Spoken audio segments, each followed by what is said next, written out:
Hello, my name is Ana Paula Garcia Diaz. I am 21 years old and I am studying graphic design and animation. My dream is to have my own veterinarian with other services like a spa, a boutique, a nursery, hotel, canine aesthetics, and everything a pet needs to be satisfied. This is because I have 4 dogs and I love them so much, so I want the best place for them. And well, the idea is that I will be working in canning aesthetics because that's what I love to do. And I will be looking for help for the other services because I can't do it all and I would like to be a bit.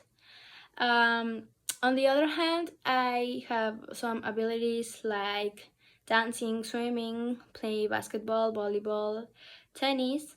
Also, I consider myself a very communicative person.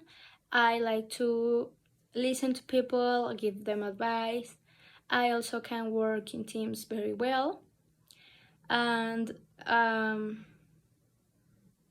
also can recreate some drawings, like for example Disney characters. I can draw them by hand and I actually get them pretty good.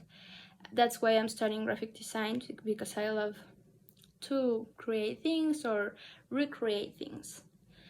Well, that's all for me and thanks for watching.